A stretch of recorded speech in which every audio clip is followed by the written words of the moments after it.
قفك سول والكإستجاء إلى عليه أفر أرمود وباهية أرنتك بعض وحوية الرياضة جميع سم قفك سمعينيا هدو قفك جميع سم بدن سمايه بيدي والما قبني وارت قالد waa ordayaan hadaad orodid oo wax qaadid oo aad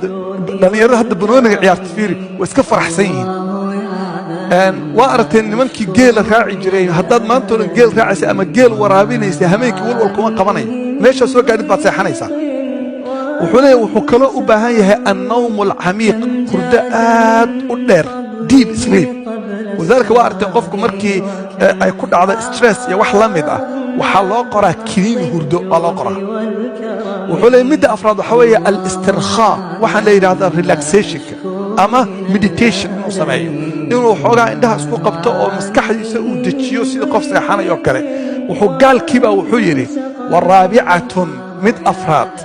وهي عند المسلمين فقط مسلمين كلية هيستا وهي الخشوع في صلاتهم وصلاة الخشوع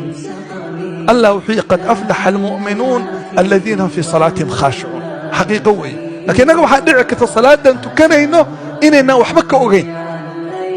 وإنا لسعن